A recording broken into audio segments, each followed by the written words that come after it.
Good evening, it is Matt Rogers.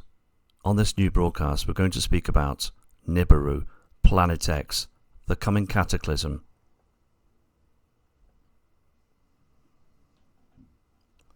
Are you new to the topic of Planet X and feeling overwhelmed and somewhat unnerved? And while you may reject the concept that you have a sense of an internal knowing that propels you forward, so you are trying to inform, but sorting out through the alarmist headlines, fear-charged, and also doubts content.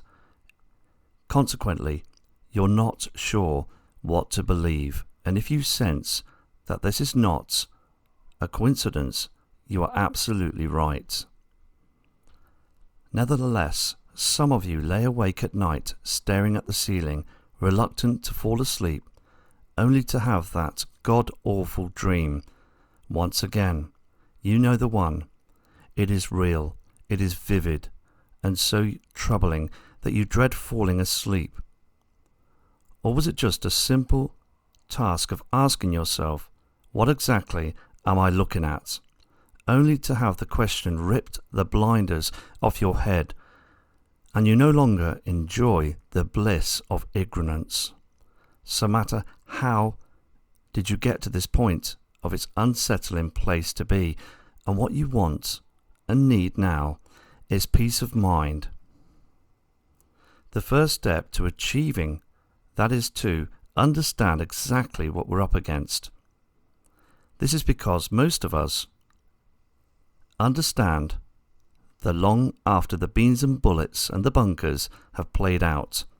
The good folks who make it to the backside when we see those beautiful blue skies again will need something more to keep them going.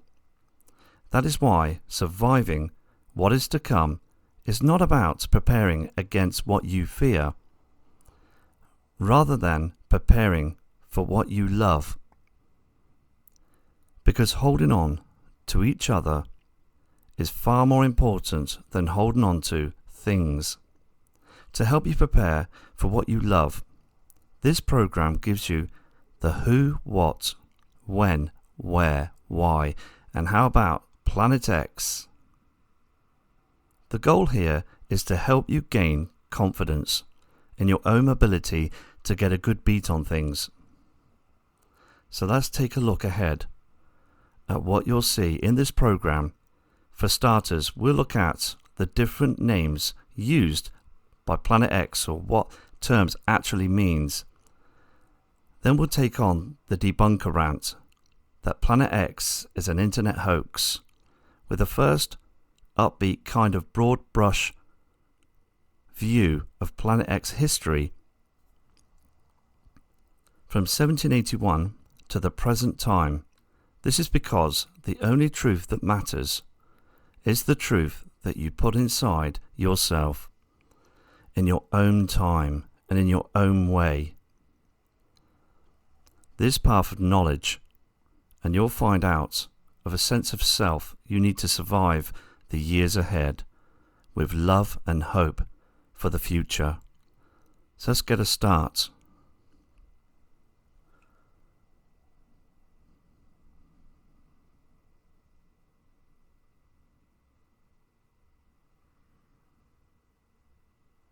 The term Planet X was coined by the American astronomer Percival Lowell sometime between 1905 and 1908. Describes the unobservable planet, the orbit of an unknown planet, and the deviation in the planet's orbit. And the Planet X we're searching for is Neptune's orbiter, which is Neptune that orbits our Sun. For the reason Planet X is described in ancient wisdom texts and folklore from around the world as Marduk, the Frightener, the Destroyer, Hercules, Nibiru, and more. Is Planet X really nothing more than an internet hoax by panic for profit fearmongers and debunkers claim, or is there more to it than that? Folks, indeed there is. It begins in the 18th century Europe.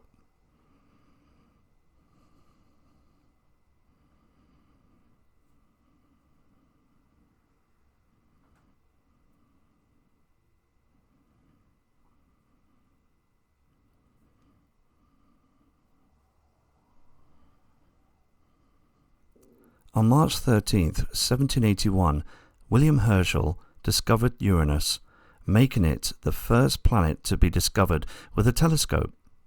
Following his discovery, European astronomers turned their attention on to Uranus and observed the orbit in its surroundings, then discovered would eventually launch the search for Planet X.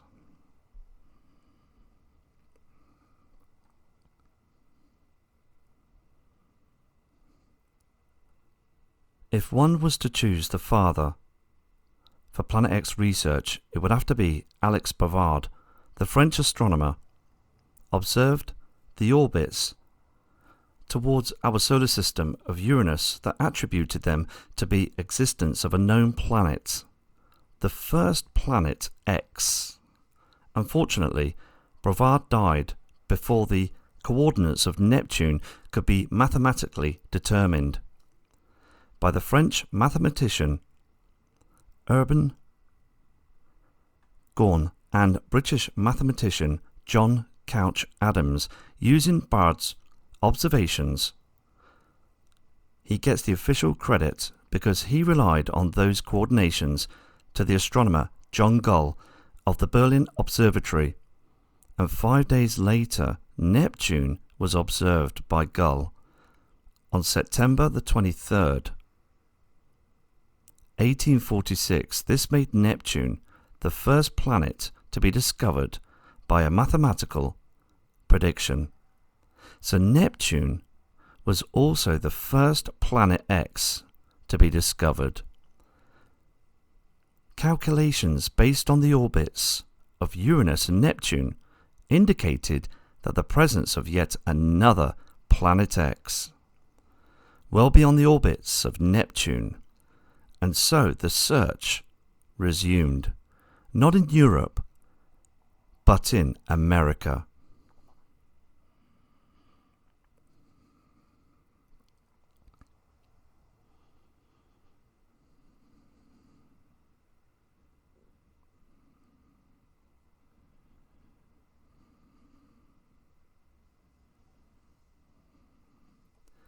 The Lowell Observatory was established in 1894 in Flagstaff, Arizona, by Lawrence Lowell, independent businessman, a mathematician, an astronomer. One reason had founded the observatory was to study the planet Mars and its canals. The other was to search for another object of interest in our solar system, most particularly Neptune's orbit, Planet X. In fact, the historian downplay or paint over, yet it was Lowell's intentions to find the mysterious Planet X that led to the discovery of Pluto.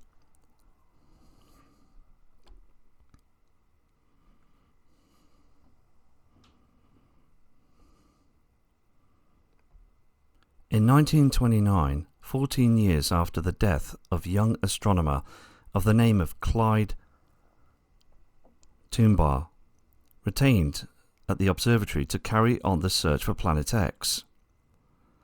And on February the 18th, 1930, he discovered Pluto.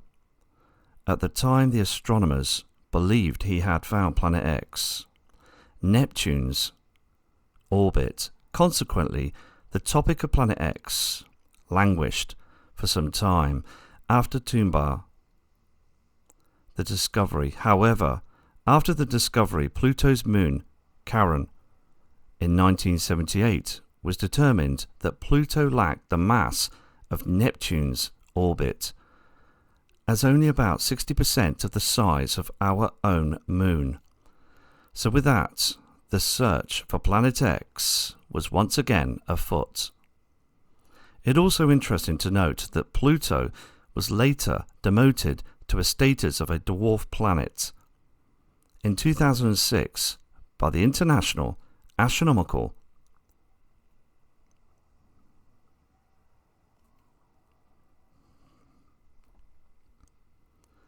The Union in 1950, Immanuel Velikovsky published The Worlds in Collision, and he was indeed attacked by the mainstream science, even though he corresponded frequently with Albert Einstein. What generated this medieval response from the modern science is that Velikovsky used ancient accounts to question Taoism, noted the evolution of evidence of periodic cataclysm caused by a large object flying through the core of our solar system. Despite ruthless suppression, Velikovsky worked and also opened discussions of Planet X, and following that of a steady trickle of interest emerged both in the mainstream media of science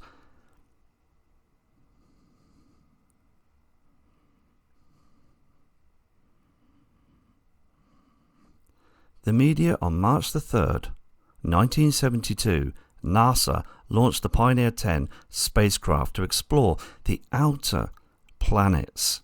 However, according to the government whistleblowers, the real purpose was to find Planet X, or at least to help narrow down the search field. An interesting aspect of Pioneer 10 is that also carried out a small gold plaque aluminium designed by astronomer Carl Sagan. Should the spacecraft be found by extraterrestrials, as present communications with Pioneer 10 spacecraft is no longer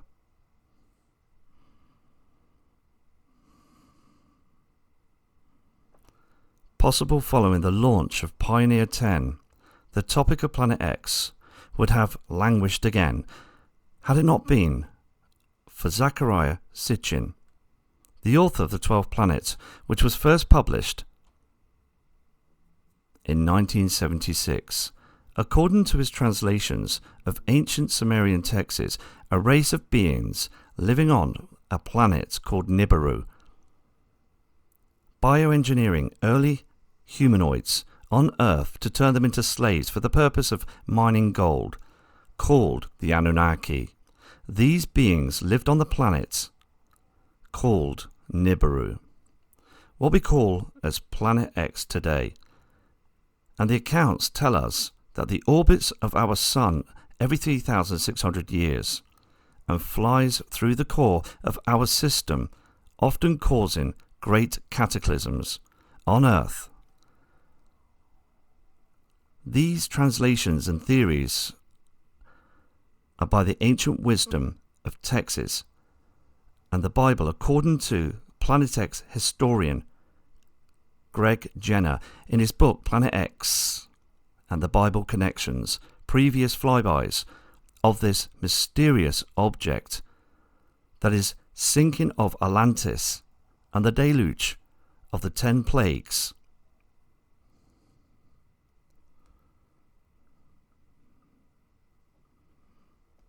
Exodus.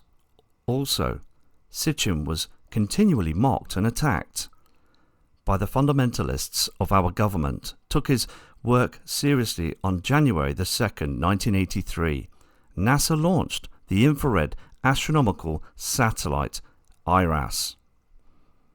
Its mission was to map the skies using infrared. According to NASA, IRAS was unable to complete its mission due to a failure in its supercooling system, and much of the data collected from the probe was classified, and it's never been disclosed.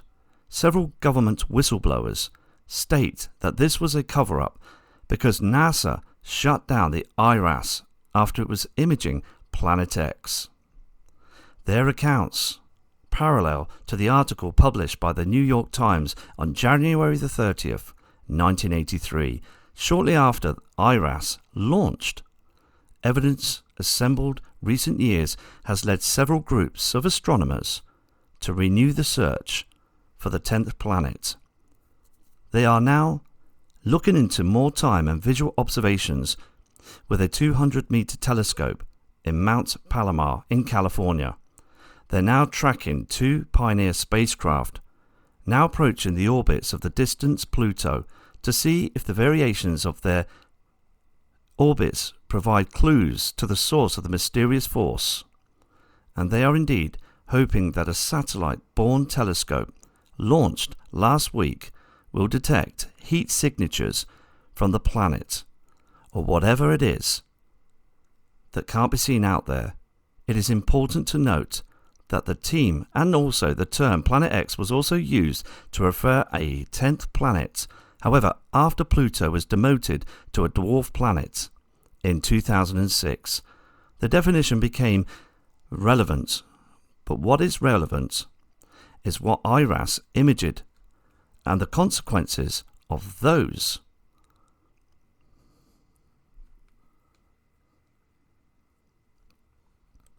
Observations in the Victoria Advocate article published in June the 14th, 1988.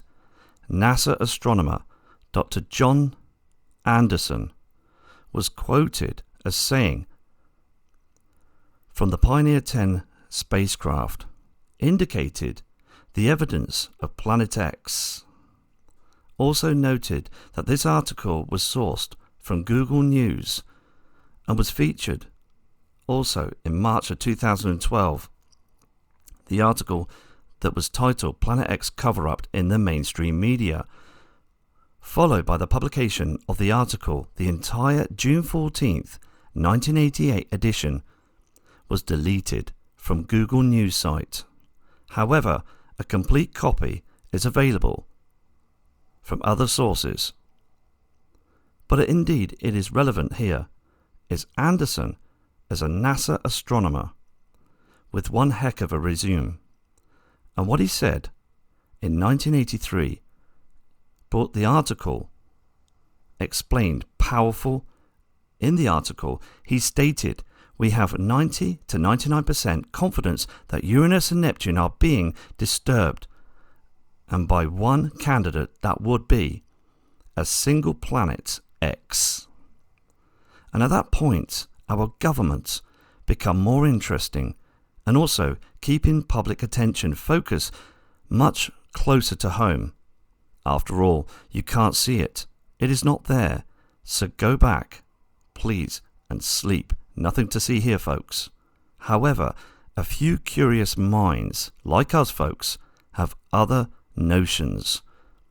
On October 1988, Dr. Robert Sutton Harrington, the chief astronomer for the U.S. Naval Observatory, published his paper, The Location of Planet X, in the Astronomical. In this journal, in August the 30th, 1990, the television interview with Zecharia Sitchin, Harrington also stated that Pluto had been a satellite of Neptune, but it was dislodged by a Planet X, which he believed could possibly sustain some form of life. He also showed Sitchin a diagram that he created, the location of Planet X. Following that interview, Harrington commissioned the construction of a special telescope for Planet X photographic sky survey in 1991, which he was completed at the Blackbirch Observatory in New Zealand. These New Zealand observations were performed using Harrington's calculations, and the result were to send to NASA. However, those films vanished and have never been seen again, which leaves us to a big question. Did Harrington actually find Planet X, Neptune's orbiter?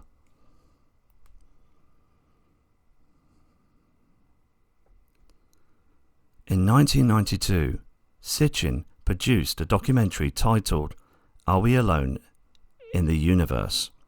At that end of that film, Sitchin quotes a NASA press releases from the same year, unexplained deviations in the orbits of Uranus and Neptune point to a large outer body, the system 4 to 8 Earth masses on a highly tilted orbit, 7 billion miles from the Sun. NASA released the press suggested that Harrington did find Planet X in 1991, but the truth will never be known, because before he could publish his findings, Harrington died from a rapid onset of cancer on January the 23rd, 1993.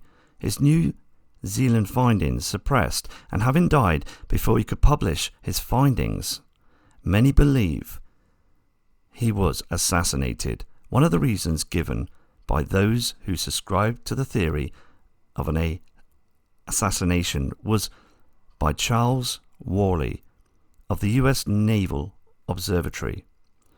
Worley wrote about Harrington that states, late in his career, Bob seemed quite skeptical of such an object. However, in its importance to note that no other sources have come forward Worley's claim. Consequently, Harrington's mysterious death was a shot out of the dark that quickly silenced the Planet X topic, both in the mainstream media and also the scientific community alike. A real sense of a threat that had never been discussed. Everything was silenced.